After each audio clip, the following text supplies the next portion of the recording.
Hei kalian udah denger belum?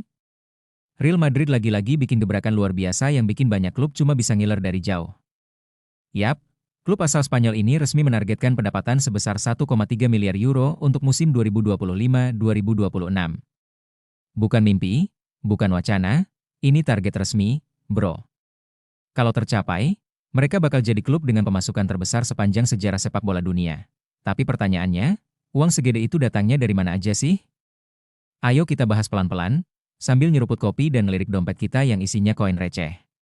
Pertama, stadion mereka, Santiago Bernabéu, sekarang bukan sekadar tempat nendang bola. Udah disulap jadi stadion multifungsi supermodern. Bisa dipakai buat konser, expo, pameran mobil, sampai resepsi pernikahan, kalau mau ya. Jadi, hari tanpa pertandingan pun tetap jadi hari panen duit buat mereka. Kedua, dari sponsor-sponsor gede yang numpuk kayak parkiran mall pas weekend. Ada Emirates, Adidas, HP, dan brand-brand global lainnya. Semua rebutan tempel nama di jersey atau area stadion. Ini bukan soal logo, bro, tapi soal nilai brand. Dan Real Madrid itu brand kelas dunia. Ketiga, sektor yang kita anggap biasa, penjualan tiket, hospitality, hak siar, dan merchandise. Tapi tunggu dulu, yang biasa di tangan Madrid bisa jadi luar biasa. Penjualan jersey, udah skala internasional. Hak siar, udah dikemas premium. Semua dimaksimalkan.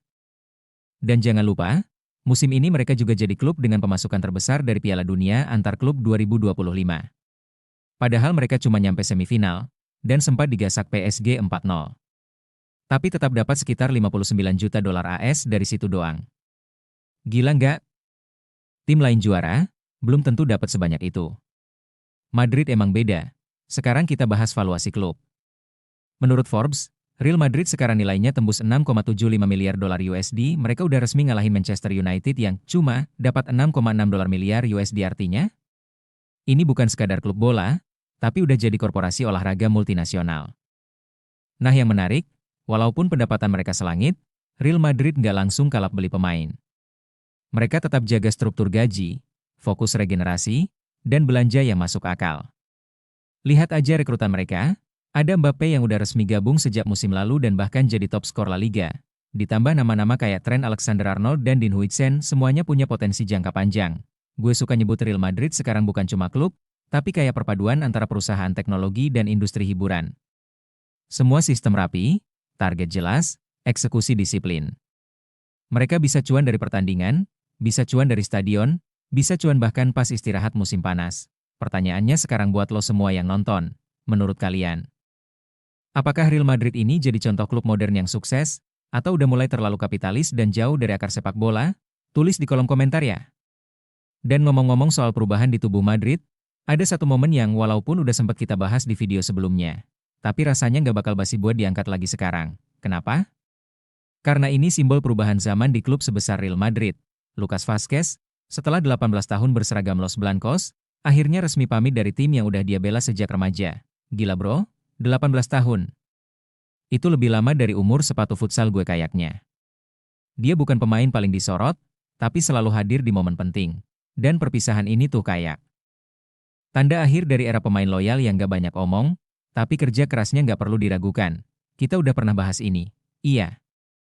Tapi momen kayak gini layak diingat lagi. Apalagi sekarang Madrid makin fokus sama wajah baru.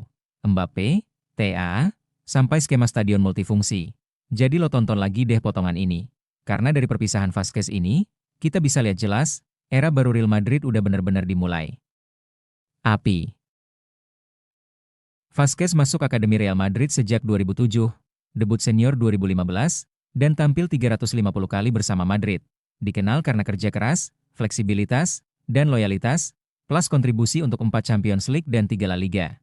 Ini bukan cuma perpisahan pemain, tapi simbol era, karena dia bukan bintang besar. Tapi dia adalah darah Madrid sejati. Ada fans yang benar-benar sedih. 18 tahun.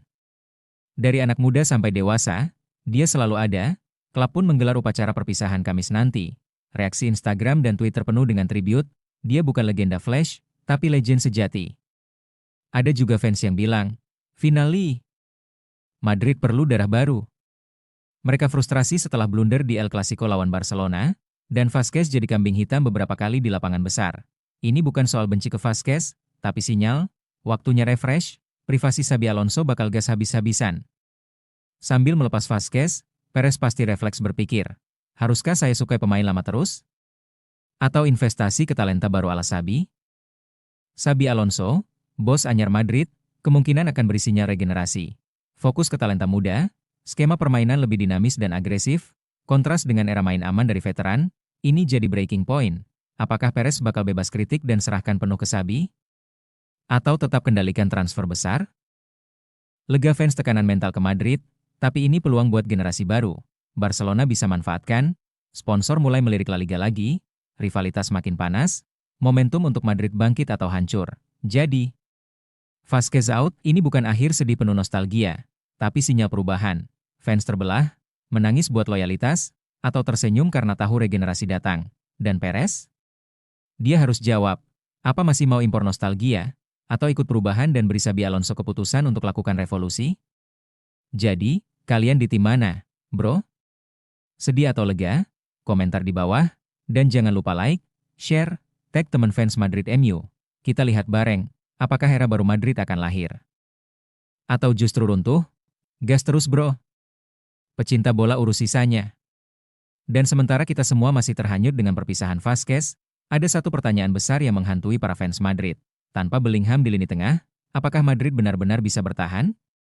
Apalagi saat musim berjalan begitu ketat dan penuh tantangan, kehilangan Bellingham bukan hanya soal pemain, tapi soal proyek besar yang sedang dibangun Madrid. Perez sendiri sepertinya lagi dipusingkan dengan keputusan besar. Apakah Madrid bisa terus bersaing dengan Barca, tanpa seorang bintang sekelas Bellingham?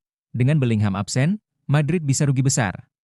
Kita semua tahu, dia adalah pilar yang sangat penting. Dan tanpa dia, siapa yang akan mengisi kekosongan itu? Apakah Perez akan terus mencari solusi darurat atau justru mempercayakan regenerasi ini ke tangan Xabi Alonso? Kita akan bahas semuanya. Langsung setelah ini, di segmen selanjutnya, jangan kemana-mana, bro, karena disinilah drama sesungguhnya dimulai. Cedera bahu Bellingham ini bukan baru ya bro. Udah dirasain dari akhir musim lalu. Tapi baru pertengahan Juli kemarin dia akhirnya naik meja operasi. Hasilnya, Bellingham harus absen 10-12 minggu. Itu artinya 8 laga La Liga plus 2 pertandingan awal Liga Champions kemungkinan besar bakal dilewatkan. Padahal musim lalu dia tuh mesin gol, mesin assist, bahkan jadi... Baiklah, itu saja pembahasan kita kali ini. Bagi kalian yang nggak mau ketinggalan berita bola terbaru dari kami, silahkan klik tombol subscribe dan loncengnya. Dan terima kasih telah menonton, sampai jumpa guys.